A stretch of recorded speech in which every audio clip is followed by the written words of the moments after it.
अस्सलाम students, welcome to शिफाज academy. तो आज हम इस वीडियो में SIUT एडमिशन्स 2026 के बारे में डिस्कस करेंगे, क्योंकि SIUT के जो है वो 2026 के एडमिशन्स जो हैं वो आ चुके हैं। आप लोग अब अप्लाई कर सकते हैं। इसमें जो है कौन कौन से डोमेन्स हैं वो है अंडर ग्रेजुएट डिग्री प्रोग्राम्स, ठीक है, और जो है वो डिप्लोमा और certificate programmes.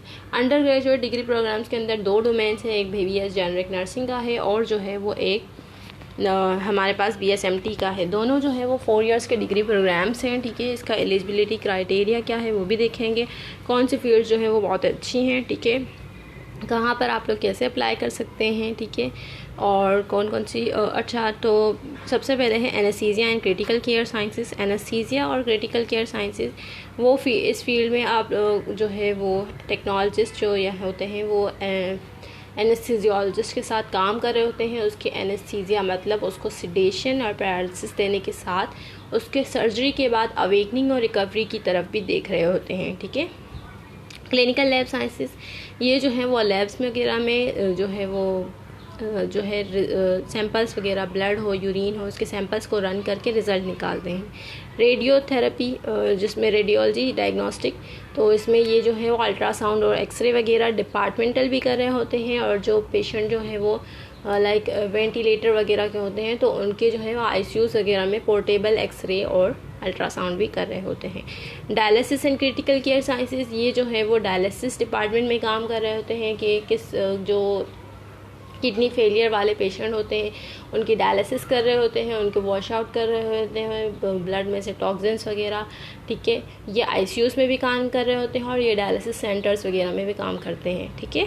Nuclear medicine radiotherapy ये जो है वो बड़ी बड़ी मशीनों में काम कर रहे होते हैं, लाइक MRI, ठीक है, CT स्कैन, इसी मशीनों पे काम कर रहे होते हैं, जो कि पोर्टेबल नहीं होती, डिपार्टमेंटल होती है। और डिपार्टमेंट में डिपार्टमेंटल होती है, मतलब वहाँ पर जाके सिर्फ हो सकती है, ठीक है। तो अगर कोई वेंट का भी पेशेंट है तो उसको भी हमें लेकर जाना पड़ेगा और वहीं पर ये जो होगा, ठीक है, और ये उसमें काम करने वाले लोग होते हैं, ठीक है। अब इसके अंदर 6 फील्ड हैं, ठीक है। आप लोगों को इस बार जो है वो रिस्पायरेटरी थेरेपी जो है वो अनाउंस नहीं की गई है। इसकी वजह ये है कि इसमें अब जो है बहुत ही ज़्यादा RT के जो है वो लोग आ चुके हैं, ठीक है। तो अब जो है बहुत ही ज़्यादा अब उनके पास वैकेंसीज़ नहीं है, तो अब जो है उन्होंने बैचेस को लेने से मना कर दिया है, ठीक है। एलिजिबिलिटी क्राइटेरिया क्या होगा, तो आप लोग जो है वो किसी भी जो है वो एक सेकेंड ओके, तो आप लोग जो है वो कहीं आप लोगों का जो है वो इंटरमीडिएट होना चाहिए प्री मेडिकल में, सॉरी एक सेकेंड, ठीक है। आप लोगों का इंटरमीडिएट क्या हो रहा है, ओके, कलर चूज़ कर लेते हैं। इंटरमीडिएट जो है आप लोगों का प्री मेडिकल में होना चाहिए। एज लिमिट जो है वो आप लोगों की 60% मिनिमम आप लोगों का इंटरमीडिएट में 60% होना चाहिए। एज लिमिट 22 है, ठीक है। और सिंध के रेजिडेंट होना ज़रूरी है, चाहे वो सक्खर के हों, लाड़काना के हों, बदीन के हों, कहीं के भी हों, बस सिंध के होने चाहिए, ठीक है। उसके बाद BS generic nursing. BS generic nursing जो है वो भी बहुत ही अच्छी फील्ड है, बहुत ही डिमांडिंग फील्ड है, बहुत ही जल्दी इसकी जो है वो जॉब्स मिल जाती हैं और बहुत ही ज़्यादा ग्रोथ फील्ड है, ठीक है। इसमें आप लोगों के कम से कम 50% जो है इंटर में होने चाहिए, ठीक है। 25 जो है वो आप लोगों की एज लिमिट होनी चाहिए। कहाँ गया BS जेनरिक नर्सिंग, 25 जो है आप लोगों की एज लिमिट होनी चाहिए। और आप लोग जो है वो सिंध के रेजिडेंट और अभी के पास आउट होने चाहिए, ठीक है। तो ये भी बहुत ही अच्छी फील्ड है। आप लोग BS मेडिकल टेक्नोलॉजी में अगर आप लोग अप्लाई करते हैं तो BS नर्सिंग में अप्लाई नहीं कर सकते। BS नर्सिंग में अगर फॉर्म फिल कर रहे हैं तो BSMT में नहीं कर सकते। क्यों? क्योंकि ये जो सारे एक ही दिन में जो है एंट्री टेस्ट कंडक्ट करते हैं, तो अगर आप BSMT का दे रहे होंगे तो BS नर्सिंग का नहीं दे सकते, ठीक है। तो आप लोग अभी से सिर्फ किसी एक में ही अप्लाई कीजिएगा। अब BSMT के अंदर तो 7 फील्ड हैं, तो ऐसा है कि हमें क्या आप एक ही पे अप्लाई करेंगे? नहीं। तो इसका एक इस तरह से फॉर्म होता है जिसमें सारी फील्ड लिखी हुई होती है और उसके आगे बॉक्सेस बने हुए होते हैं, ठीक है। उसमें अगर आप लोगों की फ़र्स्ट प्रायोरिटी लाइक एनेस्थीसिया है, ठीक है, तो आप लोग लिख देंगे एनेस्थीसिया फील्ड के आगे लिख देंगे 1। अगर सेकेंड NMR है तो आप लोग NMR के आगे लिख देंगे 2, फिर रेडियो के आगे लिख देंगे 3, ठीक है। तो इस तरह से अगर आप लोग लिखेंगे तो अगर आप लोगों का एंट्री टेस्ट के बाद मेरिट बहुत ही अच्छा बना, आप लोगों की बहुत ही लाइक 1 2 3 ये मेरिट बना, ठीक है, तो आप लोगों से वो इंटरव्यू में पूछेंगे कि आप लोगों को जो आपने फॉर्म में जो प्रायोरिटीज़ रखी हैं वही चाहिए या कुछ चेंजेस करनी है, वो आप लोगों से पूछेंगे। और अगर आप लोगों का मेरिट अच्छा नहीं होगा, ठीक है, लाइक 98 80 ये होगा, तो फिर जो फील्ड बची होंगी उसमें से आप लोगों से वो पूछेंगे, ठीक है। तो जितना अच्छा आप लोग एंट्री टेस्ट देंगे उतने ही ज़्यादा आप लोगों को वो फील्ड मिलने के चांसेस हैं जिसके आप लोग ख्वाहिशमंद हैं, ठीक है। तो अगर BSMT का फॉर्म फिल करेंगे तो उसमें ये आप लोगों को सारी जो हैं वो 6 की 6 फील्ड आ जाएंगी, ठीक है। लेकिन BS नर्सिंग में एक ही फील्ड हो, मतलब एक ही डोमेन है, ठीक है। इसकी ओवरऑल अगर सीट्स की बात की जाए तो इसमें 150 100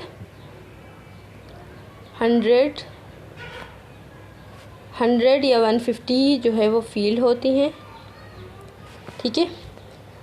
कभी कभी 150 भी चली जाती हैं, और इसमें जो है वो 50 फील्ड होती हैं, ओवरऑल 50 होती हैं, ठीक है, और इसमें 100 होती हैं। हर डिपार्टमेंट में 15 होती हैं या 18 होती हैं, ठीक है। तो ओवरऑल 150 या 100 कहीं पे भी जा सकता है, ठीक है। ओके, तो अगर डिप्लोमा और सर्टिफिकेट प्रोग्राम्स की बात की जाए, ठीक है, तो उसमें कितनी है, एनेस्थीसिया है, क्रिटिकल केयर है, डायलिसिस है, न्यूक्लियर मेडिसिन है, ऑपरेशन थिएटर है और रेडियोलॉजी है। जो BSMT के बच्चे होते हैं ना, वो आगे जाके सुपरवाइज़र होते हैं डिप्लोमा प्रोग्राम्स के, ठीक है। डिप्लोमा प्रोग्राम्स जो होते हैं वो टेक्नीशियंस होते हैं, वो 2 साल का कोर्स करके आते हैं, जबकि जो BS मेडिकल टेक्नोलॉजिस्ट होते हैं वो जो है वो 4 साल का प्रोग्राम्स की एजुकेशन के साथ आते हैं, ठीक है। तो इसलिए वो सुपरवाइज़र होते हैं टेक्नीशियंस के, ठीक है। और जो है वो टेक्नीशियंस जो होते हैं उनको मंथली स्टाइपेंड भी मिलता है, ठीक है। स्टार्टिंग में 3 मंथ सिर्फ वो पढ़ाई करते हैं, ठीक है, अपने, और उसके बाद जो है वो पढ़ाई के साथ साथ जॉब की तरह काम भी कर रहे होते हैं और उनको पैसे भी मिल रहे होते हैं, ठीक है। और BS नर्सिंग के जो स्टूडेंट होते हैं वो उनको तो स्टार्टिंग से ही जो है वो 15,000 20,000 जो है स्टाइपेंड मिल रहा होता है, वो हर साल इंक्रीमेंट भी होता है 5,000, ठीक है। तो 4 इयर्स के अंदर जो है वो उनकी स्टाइपेंड 40,000 तक हो जाता है, ठीक है।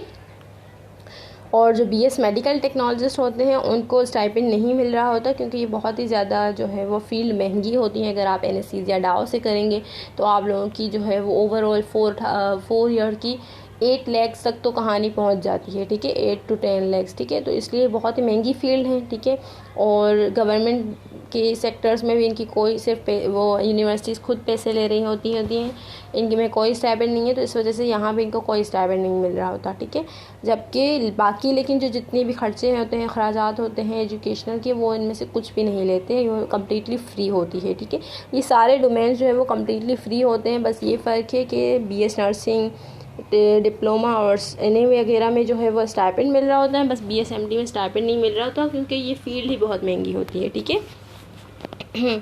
और जो है ये कम्प्लीटली फ्री प्रोग्राम है, इसमें आप लोगों को कोई पैसे नहीं देने सिर्फ आप लोगों को जो है वो एक सेफ्टी डिपॉजिट देना है 50,000 का। वो भी आप लोग एंट्री टेस्ट के बाद जो है वो जब आप लोगों का एडमिशन हो जाए तो आप 1 साल 2 साल के अंदर किस्तों में आप लोग उनको पैसे दे सकते हैं, ठीक है। पहले 25 दे दें, फिर 20 दे दें, फिर 25 दे दें, ठीक है।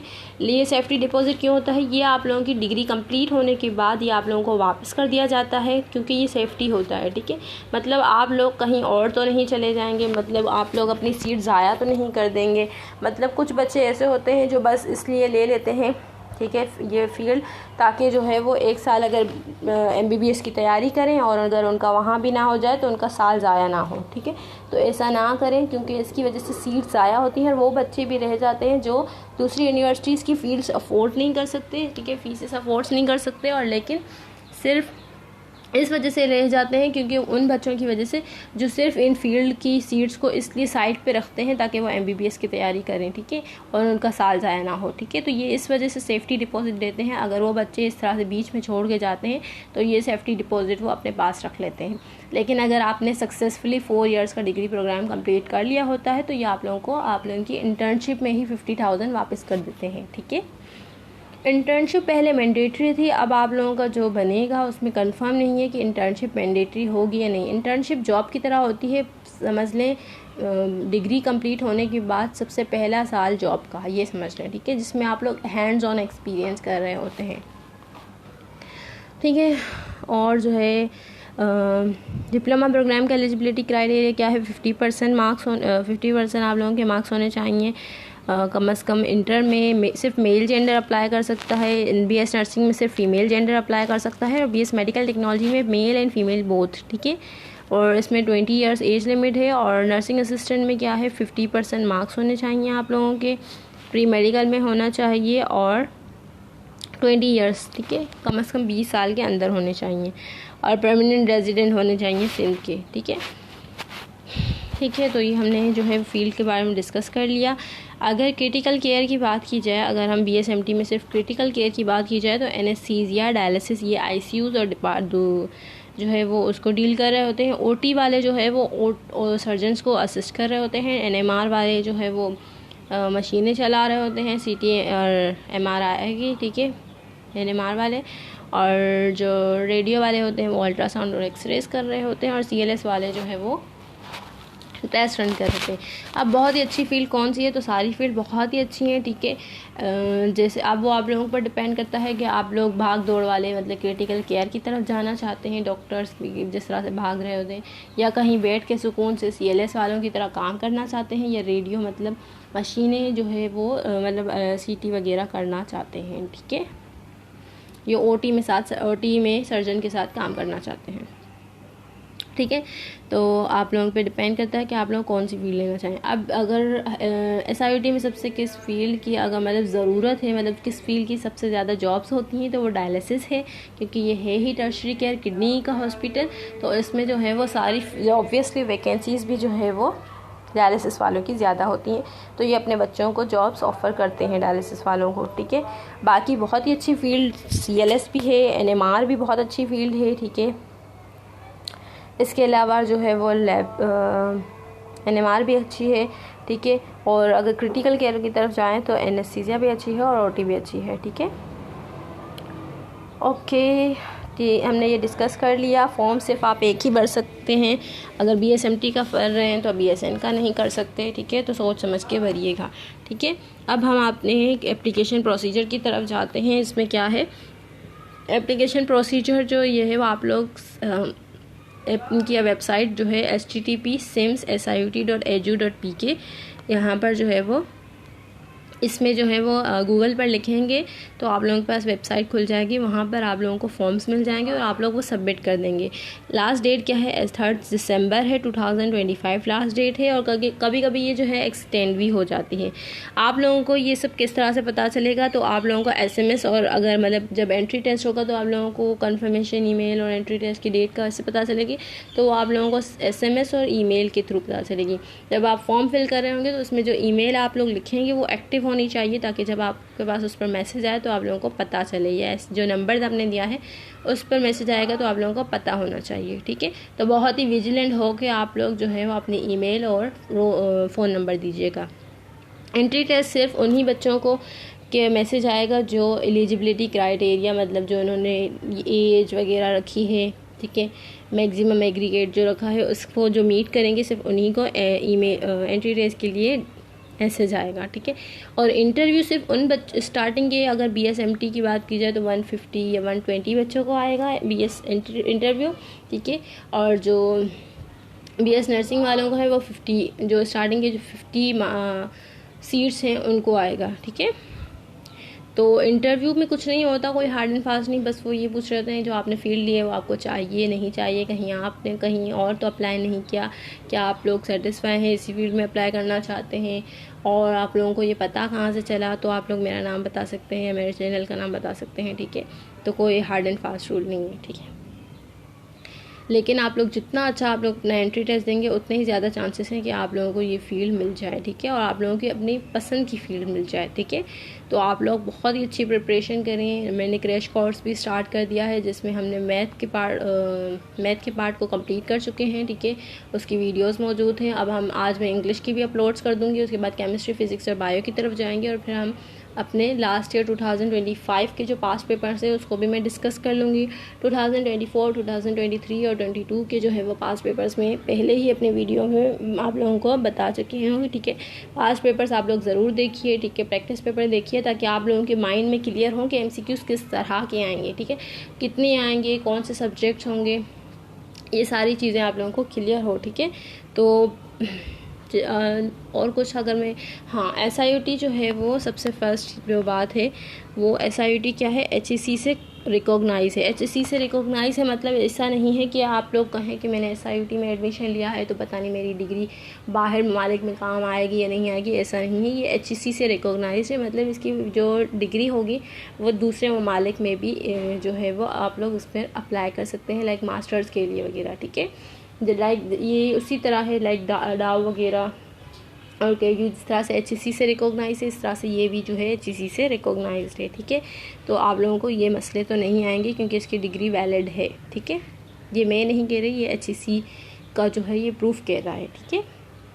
इसके अलावा ऐसा नहीं है कि कुछ लोग कहते हैं कि मैंने SIOT से क्या है पता नहीं, अब मैं कहीं और जॉब करूँगा या नहीं, तो ऐसा नहीं है। इनकी फील्ड्स के जो बच्चे हैं वो बहुत ही अच्छी अच्छी जगहों पर काम कर रहे हैं। कोई कतर NMR वाले, कोई एक कतर में काम कर रहे हैं, ठीक है। कोई जो है वो बाहर चले गए दूसरे ममालिक में, कोई आगा खान वगैरह में काम कर रहे हैं, तो बहुत ही अच्छे अच्छे डोमेन्स में वो काम कर रहे हैं। अगर आप लोग भी अप्लाई करेंगे तो इंशाल्लाह, अगर आप लोग, लेकिन मैं कहती हूँ कि वो बच्चे अप्लाई करें जो फ़ीस अफोर्ड नहीं कर सकते, ठीक है, ठीक है, ताकि जो है वो बच्चे जो है वो जो पढ़ना चाहते हैं ताकि वो लोग भी पढ़ लें, ठीक है। तो कोशिश कीजिए कि बहुत ही अच्छा टेस्ट दें, जितना आप लोग अच्छा एंट्री टेस्ट देंगे, ठीक है। आप ये मत सोचिए कि मेरे तो इंटर में जो है वो 68% है मेरा एंट्री टेस्ट, तो मेरा मेरिट तो अच्छा नहीं बनेगा। जितना अच्छा आप लोग जो है वो एंट्री टेस्ट देंगे उतना ही आप लोगों का अच्छा मेरिट बनेगा, ठीक है। पूरी जान लगा दें, पूरी कोशिश कर दें। अगर आप लोगों को यहाँ एडमिशन चाहिए तो पूरी कोशिश कर लें, ठीक है। पूरी बुक्स को जो है वो main pointers through out read करें, प्रैक्टिस करें, ठीक है। जिस तरह से बाकी यूनिवर्सिटीज़ के टेस्ट की प्रिपरेशन करते हैं इसी तरह से करिए, ठीक है। इंशाल्लाह आप लोगों को, अगर आप मेहनत करेंगे तो आप लोग ज़रूर कामयाब होंगे, ठीक है। अगर फिर भी कोई आप लोगों को क्यूरीज हो तो आप लोग मुझसे पूछ सकते हैं। अगर फॉर्म सबमिट का समझना है तो मैं उस पर भी पूछ सकते हैं, ठीक है। और कोई क्यूरी हो तो वो भी आप लोग मुझसे पूछ सकते हैं। अगर आप लोगों को कोई मसला हो तो आप लोग इनके फ़ोन नंबर्स पर भी अप्लाई कर सकते हैं या डायरेक्टली SIOT के 5th फ्लोर पर हनीफा सुलेमान दाऊद में भी जा सकते हैं, वहाँ भी पूछ सकते हैं, ठीक है, कि क्या प्रोसीजर्स है, ठीक है। और बहुत ही अच्छी प्रिपरेशन करें, ठीक है। और अगर कोई क्यूरी हो तो वो भी आप लोग मुझसे पूछ सकते हैं। पहले जो है वो SIOT यूनिवर्सिटीज़ में जो है वो बिल्कुल कोई एक्स्ट्रा करिकुलर एक्टिविटीज़ नहीं हो रही, लेकिन इस साल जो है वो 15 नवंबर को कल ही जो है वो स्पोर्ट्स डे भी हुआ था, बहुत ही शानदार हुआ था, बहुत ही मज़ा भी आया था, ठीक है, सबको। तो वो भी अब जो है ये एक्स्ट्रा करिकुलर एक्टिविटीज़ की भी तरफ जा रहे हैं। उन्होंने रीजेंट प्लाज़ा, जो आप लोगों ने सुना होगा, ठीक है, रीजेंट प्लाज़ा भी इन्होंने अब ख़रीदा है, तो वहाँ पर भी जो है ये अपनी जो BSMT और BS नर्सिंग के जो है वो डिपार्टमेंट को वहाँ भी शिफ्ट करेंगे। तो आप लोगों को मज़ीद दूसरी एक्टिविटीज़ के भी, जिस तरह से दूसरी यूनिवर्सिटीज़ में स्पोर्ट्स डे होते हैं या दूसरी एक्स्ट्रा करिकुलर एक्टिविटीज़ होती हैं, तो अब ये यहाँ पर भी स्टार्टिंग हो गई है, ठीक है, जिस तरह से दूसरी यूनिवर्सिटीज़ में होती हैं। तो ये बहुत ही कोई स्कूल की तरह नहीं है, थोड़ा सा ये एडवांसमेंट की तरफ जा रहा है, ठीक है। तो आप लोग अच्छे से अच्छी कोशिश करें अगर आप लोग चाहते हैं, ठीक है। तो अब दूसरी वीडियोस में मुलाकात होगी, ठीक है। Thanks for watching. अल्लाह हाफिज़।